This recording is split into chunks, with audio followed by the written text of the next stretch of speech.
நாங்கெல்லாம் கிளம்பி மண்டபத்துக்கு தான் போயிட்டு இருந்தோம். இவன் தொந்தரவு பண்ணி இங்க கூட்டிட்டு வந்துட்டான். சரி ரஞ்சினி, நீங்க எல்லாரும் ரெடி ஆயிட்டீங்கன்னா எல்லாரும் சேர்ந்தே மண்டபத்துக்கு போயிடலாமேன்னு நாங்களும் கூட கிளம்பி வந்துட்டோம்.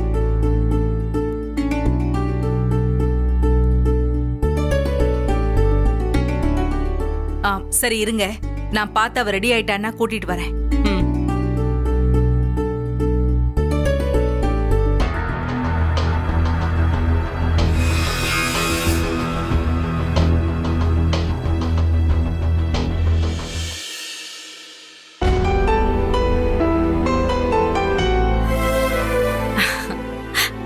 எவ்வளவு அழகா இருக்கு ரஞ்சனி, என் கண்ணே பற்றும் போல இருக்கு. நாள் எவ்வளவு சீக்கிரம் போயிடுச்சு பாத்தியா ரஞ்சனி? இப்பதான் உன்னை ஹாஸ்பிட்டல்ல குழந்தையா கையில வாங்கின மாதிரி இருக்கு. ஆனா அதுக்குள்ள உனக்கு கல்யாண வயசு வந்துருச்சு. நீ இல்லாம எனக்கு கண்டிப்பா கஷ்டமா தான் இருக்கும். ஐயோ, நான் வேற ஏதேதோ பேசி உன்னையும் அழ வச்சிட்டு இருக்கேன். இதுக்கப்புறம் கொஞ்சம் பொறுப்பா நடந்துக்கோ. அம்மா சொல்றது புரியுதா?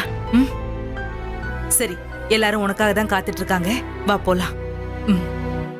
ஓ வாங்க. சரி.